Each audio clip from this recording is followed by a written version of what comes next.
Parole à, à Claude, qui va nous en dire un peu plus.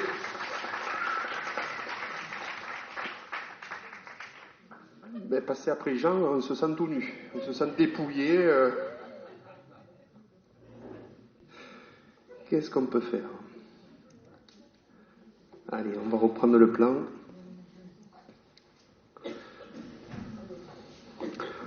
Allez, on va aborder le deuxième volet. On va parler, la cause de l'impuissance, de notre impuissance politique. Jean vous a discuté ça pendant un quart d'heure, 20 minutes. On va parler de pourquoi le RIC. Les limites du RIC aussi. Beaucoup croient que par le RIC, on va tout faire, on va tout gérer. Bon, vous allez voir que non. On va dire quelques mots sur la démocratie, mais après ce qui a été dit, c'est réduit à peau de chagrin. Hein. On va parler de l'élection, du tirage au sort. Pourquoi un atelier constituant à Millau? Pourquoi une bref historique sur notre histoire de constituants, de gilets jaunes constituants, comment l'aventure a commencé et sur quoi on travaille et avec qui on est en relation. Et juste une petite diapo sur les RIC qui existent dans le monde depuis 1995. Vous allez voir, c'est surprenant. Il y a des pays, on ne s'attend pas du tout à ce qu'il y ait des RIC. Et puis on conclura. Et puis je céderai la parole à Isabelle qui présentera un peu plus en détail les principes fondamentaux il y a un parti pris dans l'atelier RIC. On a fait des propositions et puis on s'est positionné. Donc on a mis en avant certains principes. On les assume, c'est pas parfait, il y a sûrement des lacunes. On s'est souvent confronté à d'autres gilets jaunes, à d'autres ateliers constituants. Voilà, on assume nos propositions et on assume les principes qu'on a posés. Et ensuite, notez vos questions, vos arguments, vos objections. On est très preneurs, nous, d'objections. On aime bien, ça nous fait beaucoup avancer. Donc, s'il y a des objections, n'hésitez pas, vous les notez. Gardez vos portables allumés pour les enregistrer sur votre dictaphone. Ça peut être utile. Alors, diapo suivante. Bon, ça va aller vite. Le RIC, c'est un outil de démocratie pour récupérer un peu de notre pouvoir politique, parce que comme on est à poil, il faut bien pouvoir récupérer un peu de notre pouvoir politique. Ensuite, la cause de notre impuissance. Alors, il y a des combats, on est nombreux ici, des gens qui militent contre le réseau Linky, les abus de pouvoir, les suppressions des services publics, l'hôpital médian, les injustices, le chômage, le racisme, les catastrophes écologiques. Enfin, tout ça, c'est des combats, c'est très usant. Et on a vite fait de se diviser. On ne peut pas être partout. Et en fait, la racine de tout ça, la cause de tout ça, Jean nous l'a un petit peu expliqué.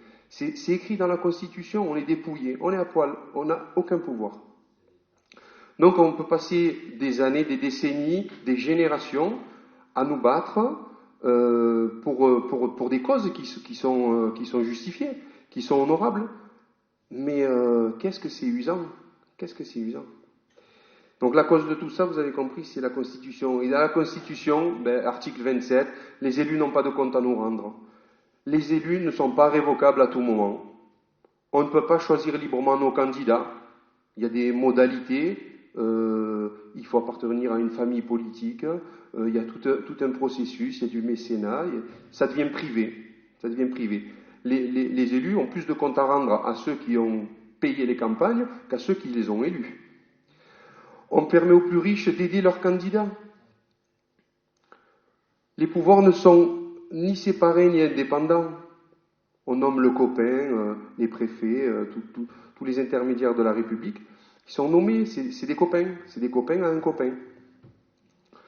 On permet aux plus riches d'acquérir les médias. Comment pouvons-nous avoir une information qui soit, à défaut d'être objectif, mais au moins plurielle?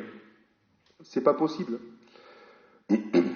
Là récemment, il y a le sondage des Français qui changent leur slip qu'une fois par semaine.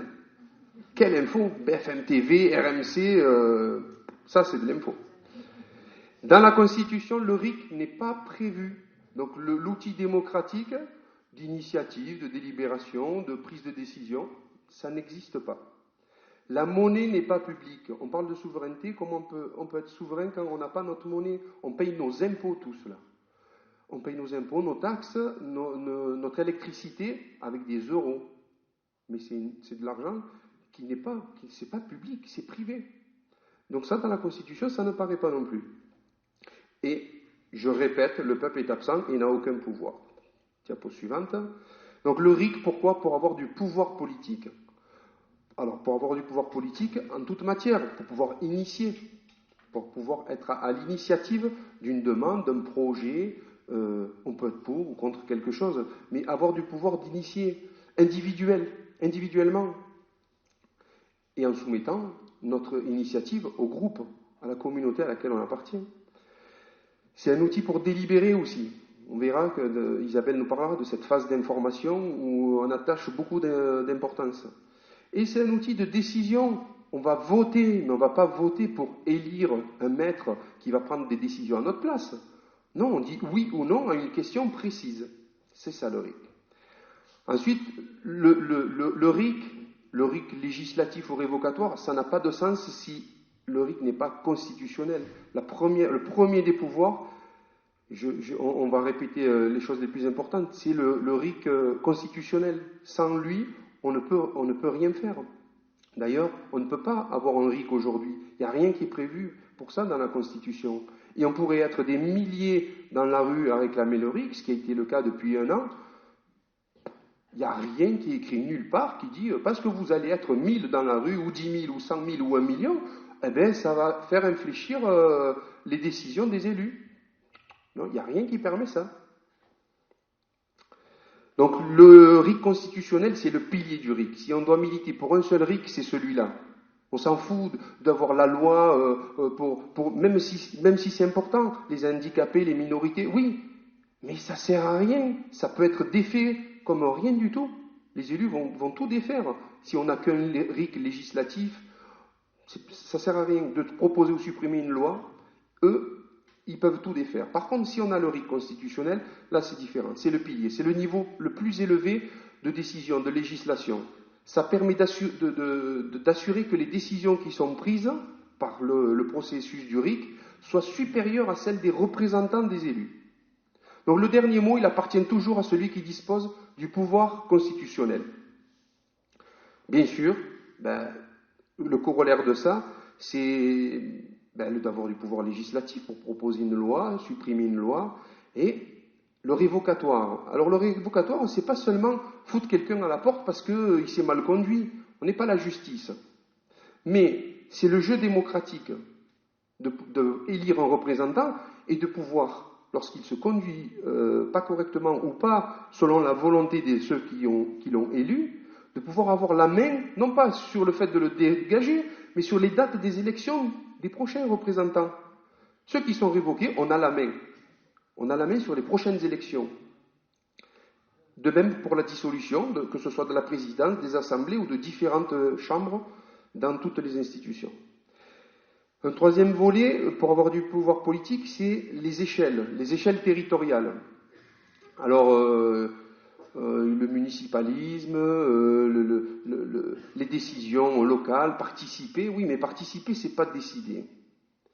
Donc, si on veut décider, il faut un pouvoir pour ça. Il faut que ce RIC puisse avoir une influence, faire autorité à une échelle locale, à une échelle peut-être plus large, le département, la région. Nous, dans l'atelier, on a opté pour le département, ça nous paraît plus humain. La région nous paraît trop grand et ça saucissonne, ça fait trop d'intermédiaires, mais ça peut se discuter. Et un RIC national, avoir accès à des décisions à l'échelle nationale. Dans l'histoire des RIC, les RIC nationaux sont plutôt utilisés dans les États très centralisés. Tout le pouvoir étant centralisé, c'est mieux d'avoir un RIC à l'échelle nationale. Lorsque on est dans un régionalisme, lorsqu'on est dans des cités-États ou des fédérations, alors là, c'est important d'avoir du pouvoir local, parce que c'est là que se joue la décision et les sphères de pouvoir. Alors pourquoi le RIC? Parce que le RIC, il est avant tout pacificateur. Là, on voit les violences qu'il y a partout, le nombre de gilets jaunes, Philippe pourra montrer des diapos tout à l'heure. des gens qui ont été vraiment violentés, agressés, qui ont perdu une main, un œil, des blessures, je crois que c'est 3000 blessés. Enfin, on ne peut pas fonctionner comme ça. On se dit dans un pays démocratique, c'est pas possible de fonctionner comme ça. Il nous faut un outil pacifiant, où on puisse arbitrer, dialoguer, avoir une médiation sans violence, donc on puisse exercer notre pouvoir politique sans violence. Il n'y a pas cet espace-là. Il faut aller dans la rue et on se confronte, et bien sûr, c'est une partie à trois, mais il y a une partie, il y a une part dans cette partie à trois qui ne prend jamais part au combat. C'est celle qui envoie la police contre les manifestants contre la police. Mais il y a une troisième partie qui, elle, ne va jamais au combat. On parle de démocratie directe, ça permet, le RIC c'est l'outil, c'est un des outils de la démocratie directe, ça évite de passer par les représentants. Et donc, parce qu'on ne passe pas par les représentants, ça implique du pouvoir constitutionnel. Il faut que ce soit écrit dans la Constitution. Alors, le RIC, parce que ça donne du pouvoir politique individuel. Chacun d'entre nous peut individuellement, ou avec son voisin, ou avec ses copains, initier quelque chose, que ce soit législatif, constitutionnel, révocatoire, mais il y a ce pouvoir politique individuel et illimité. Illimité pourquoi ? Parce que en toute matière, au nom de quoi on ne pourrait pas intervenir sur des traités.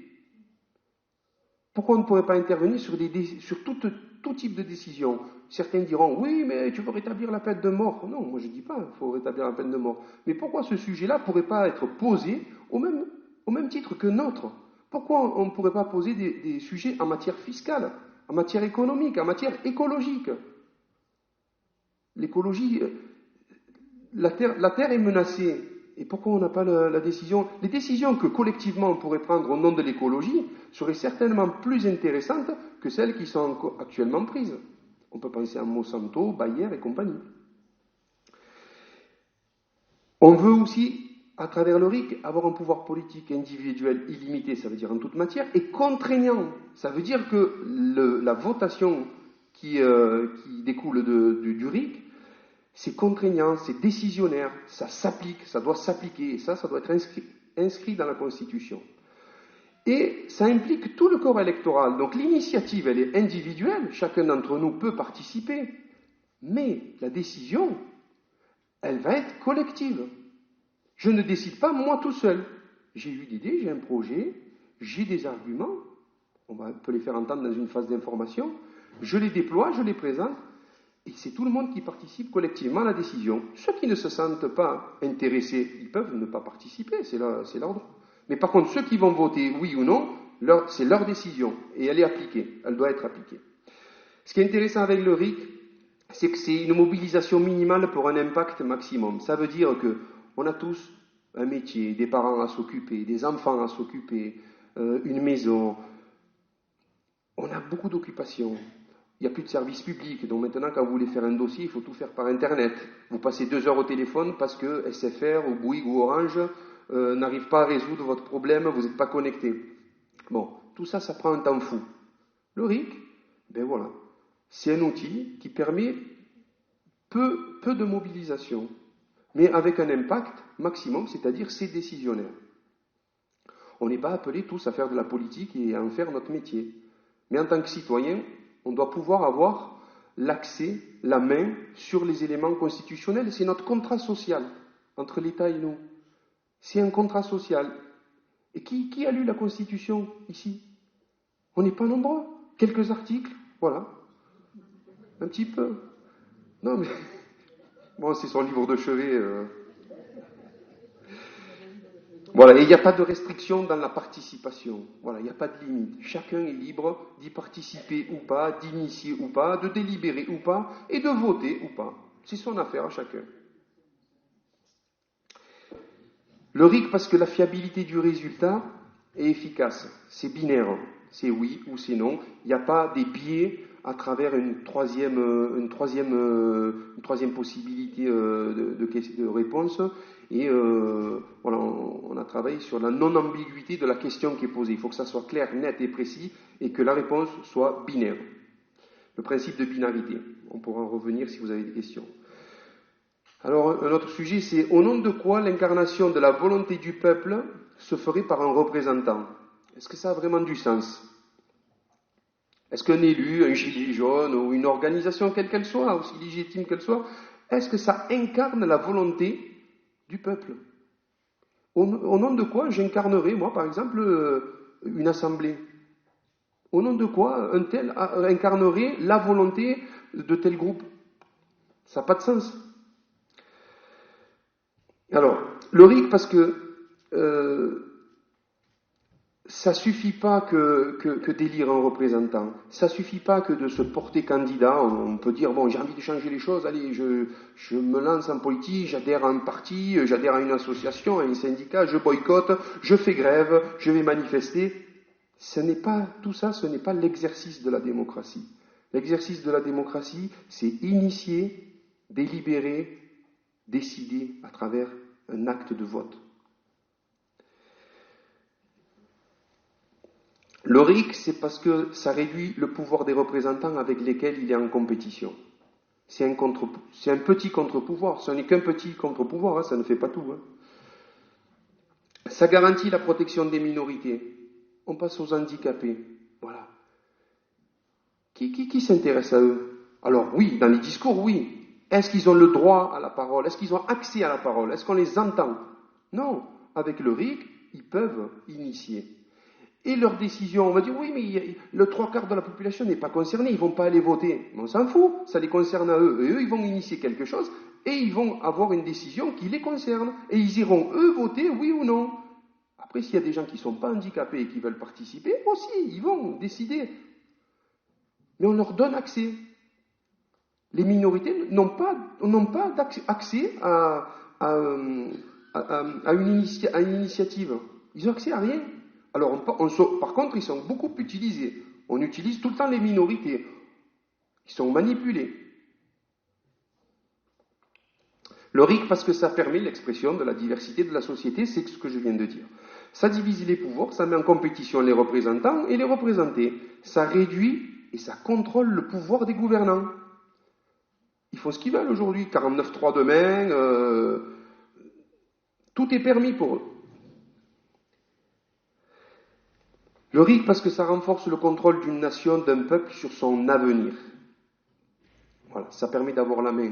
On ne laisse pas un individu ou un groupe d'individus ou une minorité suffisamment influente, je pense au lobby, à Monsanto, décider de notre avenir. On veut du bio, il faut se donner les moyens. On n'a aucun moyen d'initier un projet à l'échelle nationale qui valoriserait le bio. Il y a de belles terres ici en Aveyron, comme partout en France, riches. Et qu'est-ce qu'on en fait? On va en faire des usines à production à 1000 vaches. Donc le RIC, parce que c'est l'instrument politique de ceux qui n'ont pas le pouvoir. Bon, vous avez vu, on est à poil. Hein. J'ai oublié quelque chose. Oui, le principe de congruence, ça c'est important. Le principe de congruence, c'est que, et c'est Clara Heger et Raoul Berton dans leur livre qui parlent de ça, le RIC, dans les pays où il existe, conduit à rendre les politiques publiques plus conformes aux souhaits de la majorité des citoyens, alors que l'élection conduit à rendre les politiques publiques conformes aux souhaits des lobbies. Et ça, c'est un élément très important qu'ils ont soulevé dans leur livre. Le RIC sanctionne les représentants trop sensibles aux influences d'une minorité agissante. Un petit Monsanto là qui vient et qui envoie les petits bifetons au Parlement européen, et voilà. Les décisions sont prises, sans notre consentement. Le RIC, parce que c'est un moyen de rendre le gouvernement réellement représentatif, c'est-à-dire à notre service, et de réparer les préjudices en cas d'échec des élus à représenter réellement le peuple, à nous représenter. Ça permet d'assainir la gestion des comptes publics. Qui a vu de projets inutiles et coûteux alors que des projets utiles sont toujours pas à l'œuvre? Ça permet aussi de contrer les dépenses de soutien à des lobbies actifs. On en a parlé tout à l'heure. Ça permet aussi de redistribuer des richesses produites et dans l'équité. C'est-à-dire on peut intervenir au niveau fiscal, au niveau économique. Ça rend les politiques publiques responsables, éthiques et équitables. La diapo suivante. Alors, le RIC, c'est pas la panacée non plus, hein, mais ça a ses limites. Ce n'est qu'un bout de pouvoir. Le RIC ne prétend pas gérer les affaires courantes de l'État et des institutions. Ça, c'est le rôle de l'exécutif. Et on reviendra après sur l'importance de la séparation des pouvoirs. Même si on pourrait nous reprocher avec le RIC de nous mêler de tout. Oui, on se mêle de tout ce qui nous regarde surtout.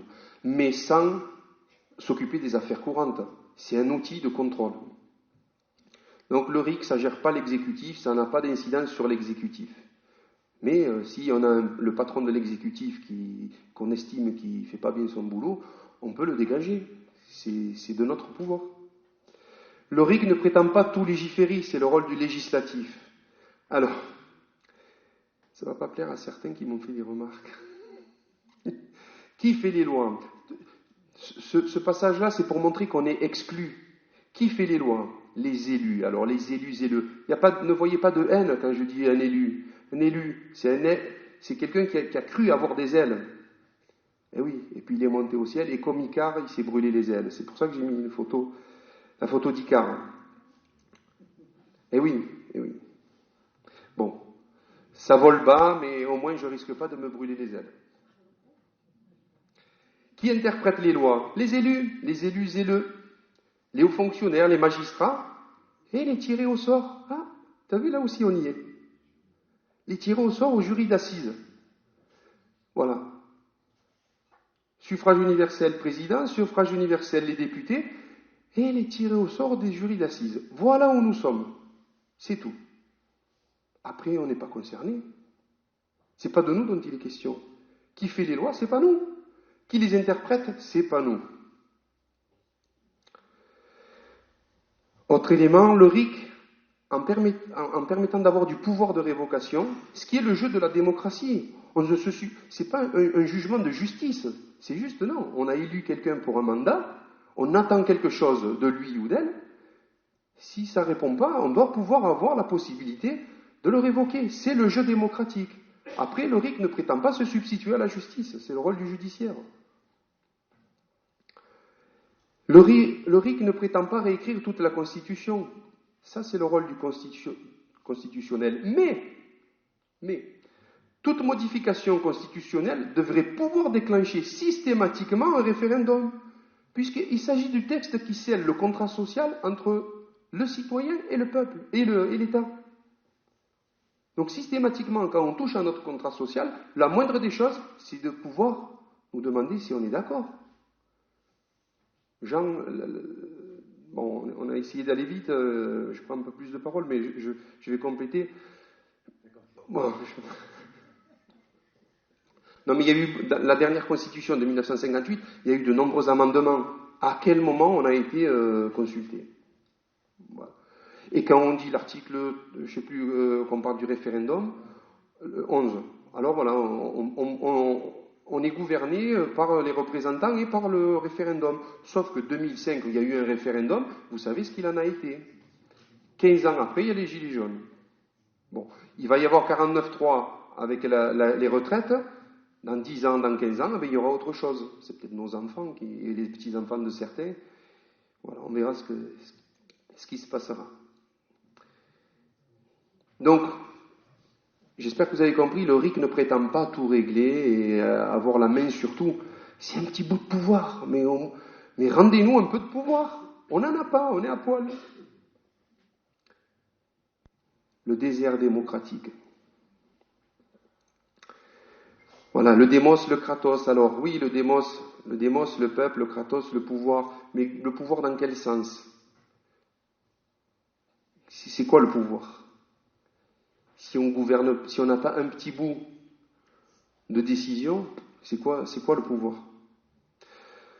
Pour décider, ok, qu'est-ce qu'on préfère? On préfère élire des représentants, c'est-à-dire déléguer notre pouvoir à quelqu'un qui va être un maître. C'est-à-dire, je dis un maître parce que c'est permis par la Constitution. C'est pas que les élus sont des pourris, c'est pas vrai. Pas du tout, ils peuvent être de bonne foi. Mais la Constitution ne leur permet pas d'avoir un comportement qui puisse nous représenter, c'est-à-dire être réellement à notre service. Puis quand on veut être élu, on est dans une guerre électorale. Donc on est dans une guerre de partis. Et donc on est dans une logique de guerre. Donc ça n'amène pas un comportement pacifiant.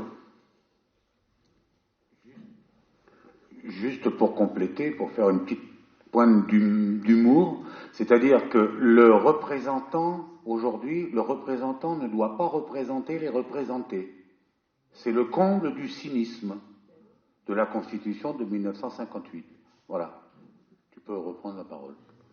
Merci, tu fais comme chez toi. Donc on se pose la question, pour décider, on élit ou on vote. Le vote, c'est différent de l'élection. Pour être représenté, qu'est-ce qu'on fait? On élit ou on tire au sort des représentants? Ça peut se poser aussi comme question. On se les pose à l'atelier constituant, c'est des questions qu'on se pose.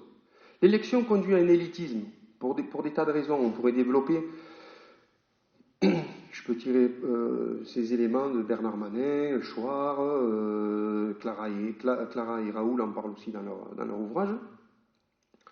Le tirage au sort a plutôt un effet de protection des intérêts de ceux qui sont représentés, mieux que l'élection. Alors, quelle démocratie on veut? À chaque fois qu'on rajoute quelque chose derrière le mot démocratie, on affaiblit la démocratie. Chaque fois qu'il y a quelque chose. Alors, on entend démocratie représentative. Ça affaiblit la démocratie. Démocratie participative. Et participer, on ne décide rien. Hein. On participe. On participe au ramassage des crottes dans la ville de Millau. On participe pour choisir les rideaux de la salle des fêtes. Bon. Mais on ne décide pas. On ne décide pas. Politiquement, on ne décide rien. Démocratie sociale, démocratie écologique, démocratie directe, démocratie libérale. Tu aurais pu parler de la démocratie censitaire. Bref. Tous ces mots, ça affaiblit le mot démocratie. Ce sont des faux amis. Participer n'est pas décider. Alors, dans la démocratie, il y a la notion de pouvoir, il y a la notion aussi de peuple, le pouvoir au peuple. Alors, le pouvoir comment? Et le peuple, c'est quoi? Qu'est-ce qu'on est?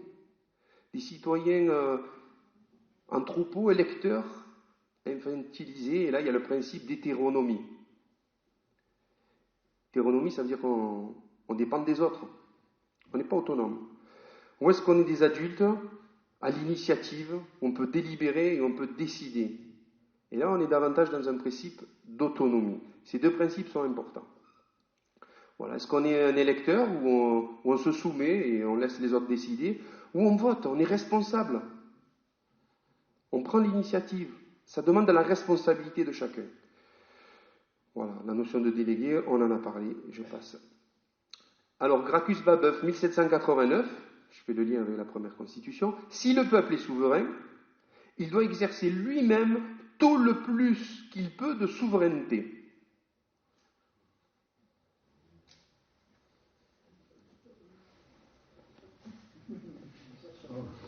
Je la cherche encore. Hein.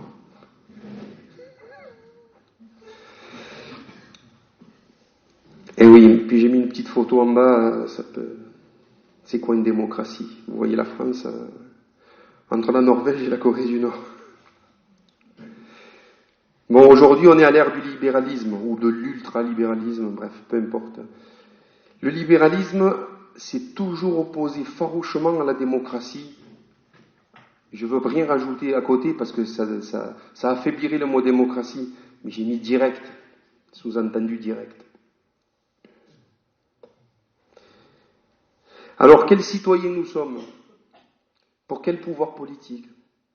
Pour élire un président tous les 5 ans, ainsi qu'un député, et participer au jury d'assises?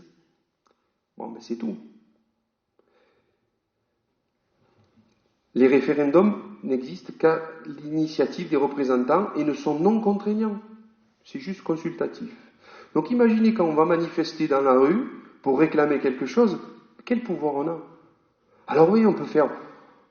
Bon, On peut se monter le mou, dire, t'as vu, on était nombreux aujourd'hui à Rodez, on était 10 000, 8 000, 7 000. Ouais, mais quel pouvoir on a? On pourrait être 20 000 de plus, 30 000 de plus, ça ne change rien. Où c'est écrit qu'à partir de 30 000, ça peut changer les choses? C'est écrit nulle part.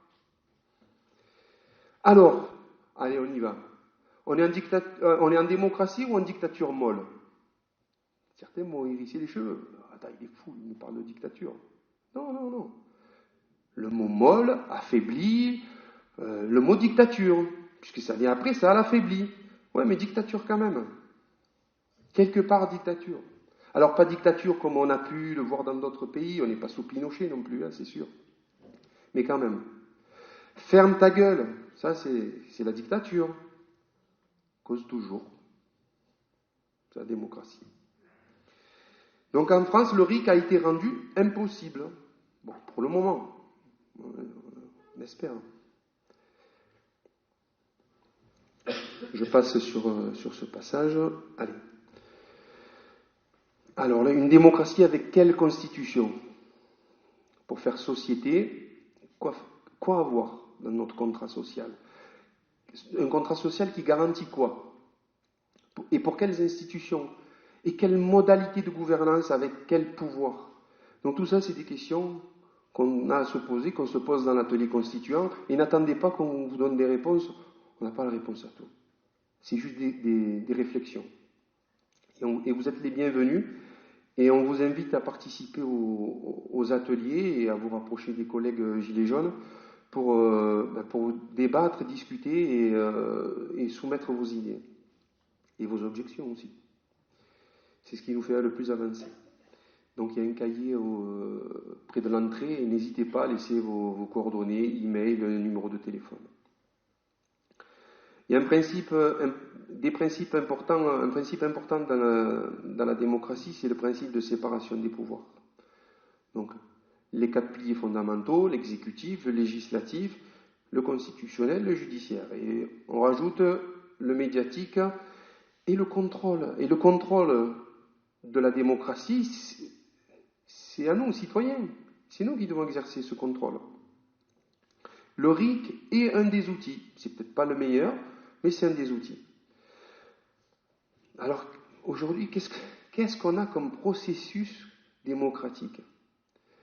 Alors, Jean nous a parlé du RAC, du référendum d'arbitrage citoyen. Lorsqu'il y a 2 chambres égalitaires qui n'arrivent pas à trancher, pourquoi pas, le peuple doit pouvoir avoir accès à... C'est le problème de l'Italie, qui a ces 2 chambres et alors ils n'arrivent pas à gouverner. Mais si on mettait une décision qui n'arrive pas à être prise par les 2 chambres, on demandait l'avis du peuple, des citoyens, ils pourraient trancher. Alors, les pétitions, on peut avoir 500 000 signatures, 800 000 signatures. Qu'est-ce que c'est? Est-ce que ça va changer quelque chose d'avoir une pétition à 1 million de signatures? Se torche avec, hein. Bon, le RIC, c'est un outil aussi. Les pétitions, c'est un outil. Le RAC, ça peut être un outil. Mais c'est à définir avec des pouvoirs contraignants, quel que soit l'outil, peu importe que ce soit le RIC ou pas. Nous, on n'est pas RIC, des fanatiques du RIC, c'est pas ça. Quel que soit l'outil, mais que ça soit inscrit, que ça soit contraignant, et que les modalités soient inscrites dans le contrat social constitutionnel. Je ne vais pas redire ce que j'ai dit, hein. On peut manifester, contester, mais nulle part c'est écrit que ça a eu du pouvoir. Je respecte les militants, je ne suis pas en train de baver sur les militants de base qui manifestent et tout ça. Moi-même, je vais participer aux manifestations à Rodez. Mais c'est infructueux, j'ai été très triste de voir notre impuissance. Nous sommes vraiment dépourvus. Alors, deux systèmes pour la représentation. On a parlé des décisions, pour décider maintenant, pour être représenté. On est un grand pays, 60 millions d'habitants. On a peut-être besoin d'avoir des représentants, ok. Mais comment on les désigne? Alors on fait un petit comparatif, élection, tirage au sort. L'élection est par principe aristocratique, elle est élitiste. On pourrait discuter sur les modalités, mais je ne peux pas monopoliser tout le temps de parole. tirage au sort est beaucoup plus démocratique dans ses vertus, dans ses modalités. L'élection, c'est une façon pour nous de renoncer à notre souveraineté.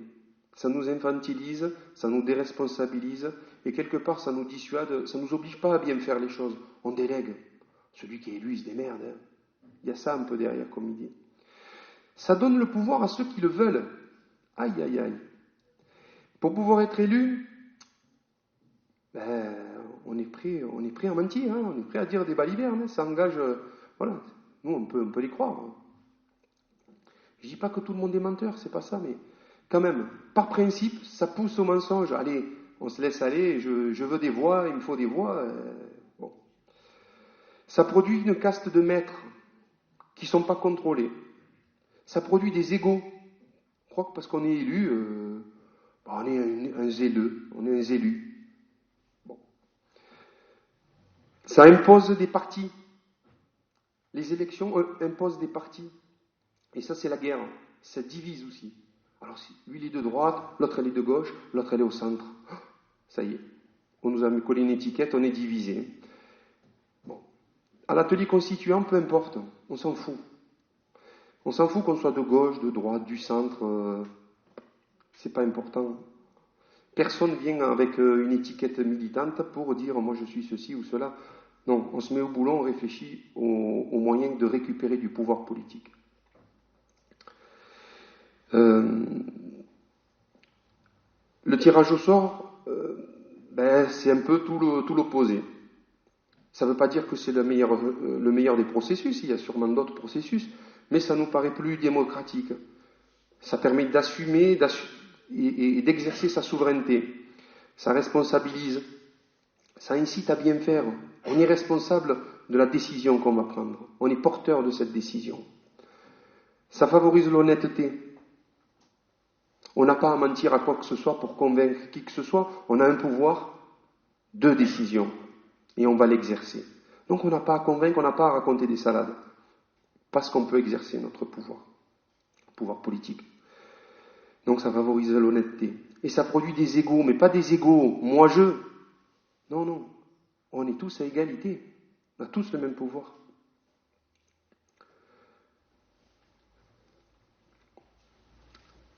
Et il n'y a pas, dans le principe du tirage au sort, il n'y a pas besoin de parti.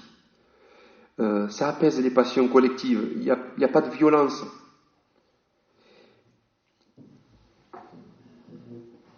Et puis, c'est une façon de lutter contre les pressions des lobbies. Et c'est par essence un moyen anti-corruption. Alors, pourquoi un atelier constituant ? Parce que tout citoyen doit être vigilant. Et pour cela, il doit être constituant. Pour être vigilant, il faut être constituant. Parce que c'est là que tout est écrit. C'est dans la Constitution. Il faut pouvoir passer de notre condition d'électeur enfant dans le principe d'hétéronomie, c'est-à-dire dépendant de quelqu'un ou de quelque chose, en citoyen adulte et autonome par une éducation populaire qui soit pratique, prolifique et contagieuse à travers les ateliers constituants. Donc là, je fais à fond la promo des ateliers constituants parce que chaque personne qui a participé de près, de loin, qui est venue, qui est repartie, qui est revenue ensuite, ça apporte et ça fait grandir politiquement. Il y a une prise de conscience politique.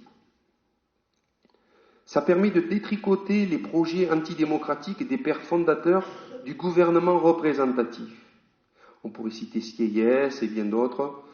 Ok, j'accélère. Allez. Voilà. Je passe.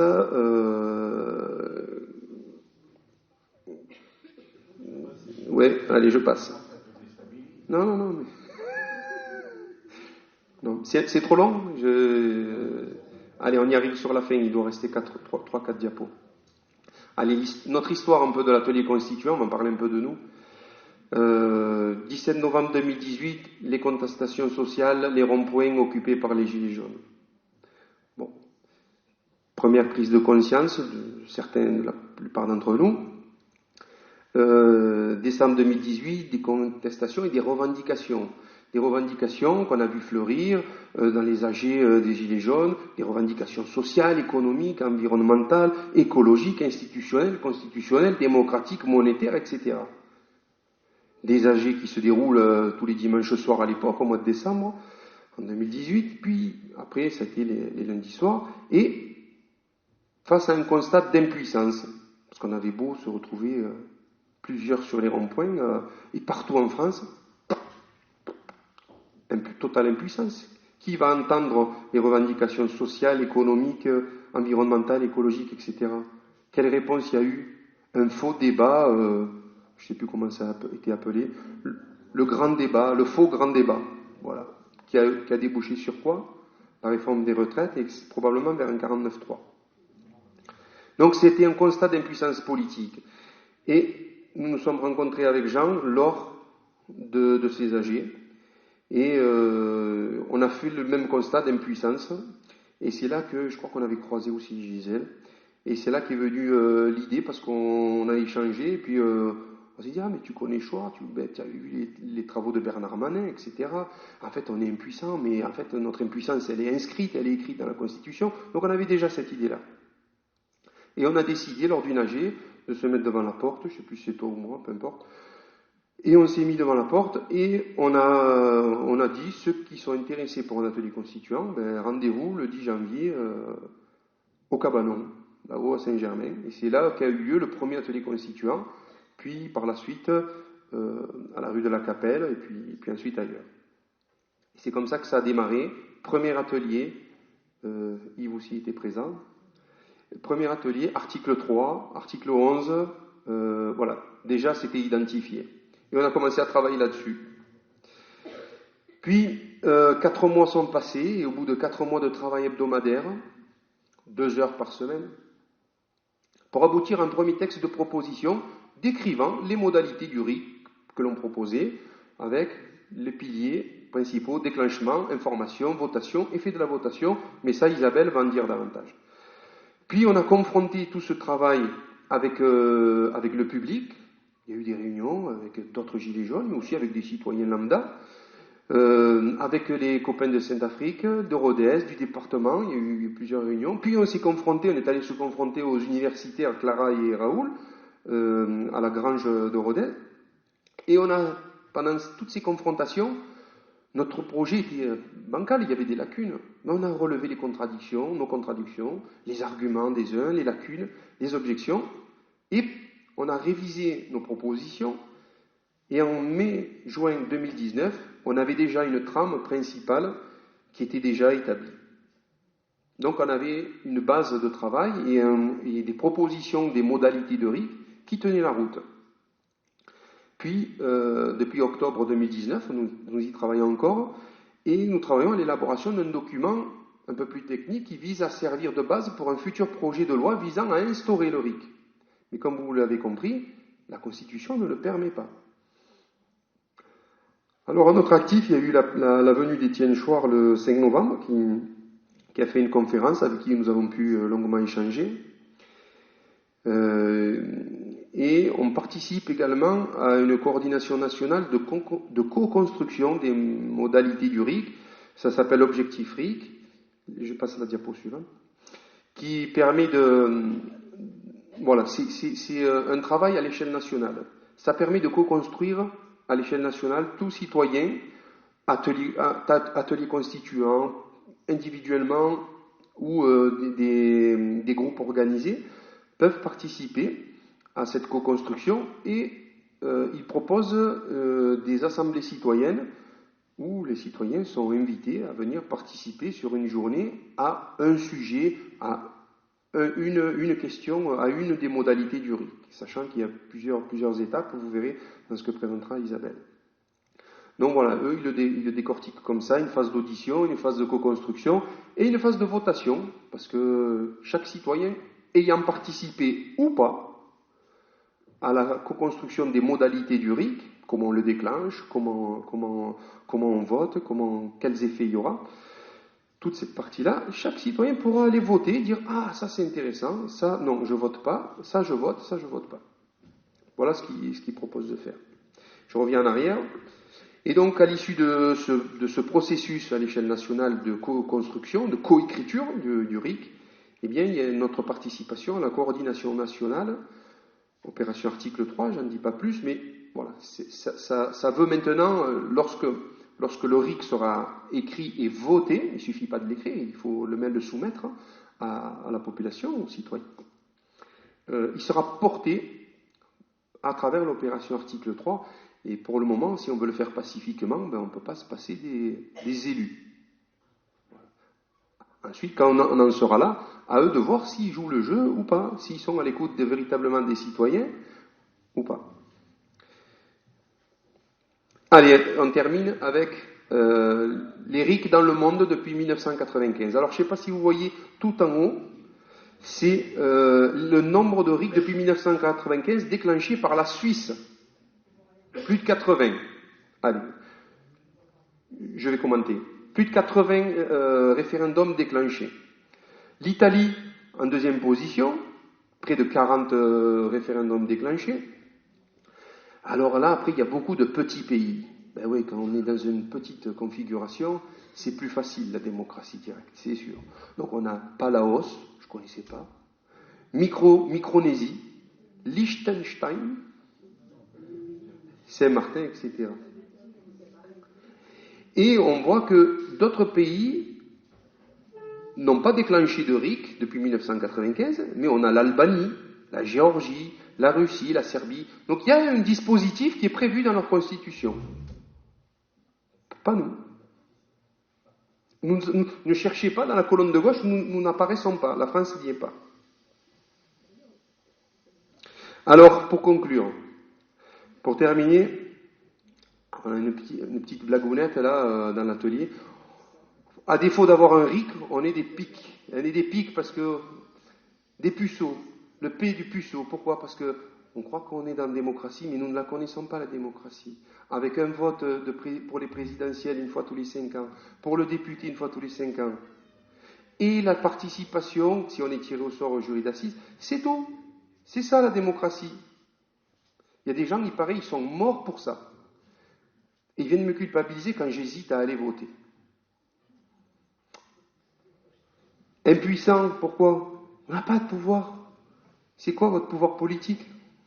Il n'y en a pas. On est à poil. Et castré, parce que notre expression n'a aucune valeur. Les gens qui manifestent toutes les semaines, comment vous vous faites entendre ? Comment on se fait entendre ? On était 10 000 personnes à Rodez, mais c'est énorme, on serait cru à la sortie du stade Vélodrome. Ah oui. Quel pouvoir ? Pas de pouvoir. Pas d'expression, pas de valeur à notre mobilisation. 10 000 personnes juste à Rodez, 300 000 personnes en France, ça n'a aucune valeur. Alors, un espoir, c'est le RIC pour l'an 1 d'une première démocratie. Merci, j'ai été un peu long et je m'en excuse.